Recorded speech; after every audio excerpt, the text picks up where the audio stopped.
Presented by Meena Music Khadagbani.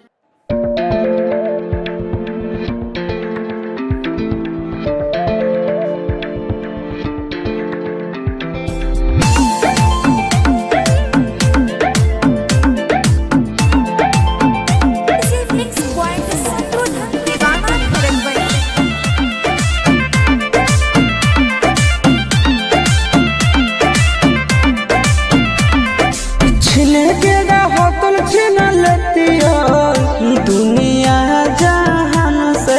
आगे सोना दुनिया जहान से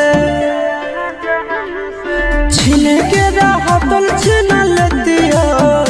दुनिया जहान से आगे सोना दुनिया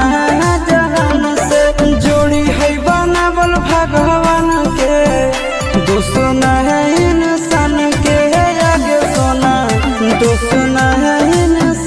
है जोड़ी है बनावल भगवान के दुश्मन है इंसान के आगे सोना दुश्मन है इंसान के।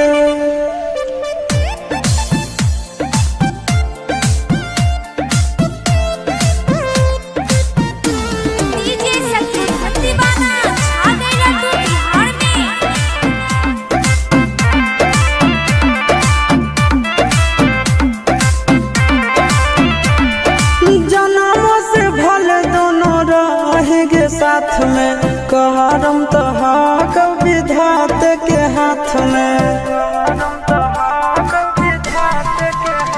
आगे जन्मों से भले दोनों रहेंगे साथ में करम तो हक विधात के हाथ में कन्हैया से मिल जाते हमारा तो मंगल तियल कान के है आगे सोना मंगल भगवान के दुश्मन है इंसान के आगे सोना दुश्मन है भगवान के जोड़ी है बनावल भगवान के दुश्मन है इंसान के आगे सोना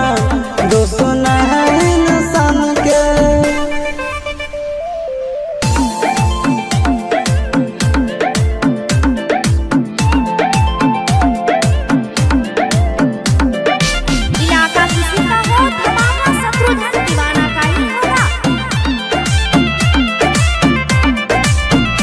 आगे तोर नहीं कसूर नहीं हमर कसूर गे दोनों के कैला का ऊपर वाला दूर गे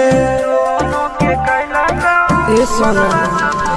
आगे तोर नहीं कसूर नहीं हमर कसूर गे दोनों के कैला का ऊपर वाला दूर गे आगे आशीष के छोड़ा के तो मिलोगे चिंटू या न जान से आगे सोना